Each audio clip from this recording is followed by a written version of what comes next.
આ છે spicy green બટેટા. આ બટેટાને તમે છે ફરાળમાં પણ ખાઈ શકો છો અને ભૂંગળા બટેટા સાથે પણ ખાઈ શકો છો. તો જેમને તીખું ખાવાનો શોખ હોય એકવાર ચોક્કસથી ટ્રાય કરજો, બહુ સરસ એવા બને છે.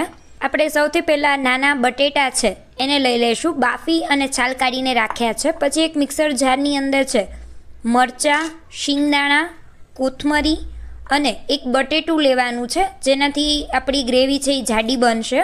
અને મીઠા લીમડાના પાન છે એ એડ કરી અને આને છે દળી લેવાનું છે. ત્યાર પછી થોડું પાણી નાખી ફરીવાર આની છે એક ઘાટી પેસ્ટ છે તમારે તૈયાર કરી દેવાની છે. હવે આપણે જે બટેટા છે ફોલીને રાખ્યા છે તેની ઉપર છે આપણે આ પેસ્ટને છે રેડી દેવાની છે. તમારે જ્યારે પણ આ બટેટા ખાવા હોય એની 2-3 કલાક પહેલાં છે બનાવીને મૂકી દેવાના બટેટા, જેથી કરીને એમાં ટેસ્ટ છે સારો આવી જાય. અને ઉપરથી છે તમારે લીંબુ નીચવી દેવાનું છે અને તમારા ટેસ્ટ પ્રમાણે છે મીઠું ઉમેરી અને સારી રીતે છે એને મિક્સ કરી લેવાનું છે. તો તૈયાર છે આપણા સ્પાઇસી ગ્રીન બટેટા. ચાલો આવી જાઓ.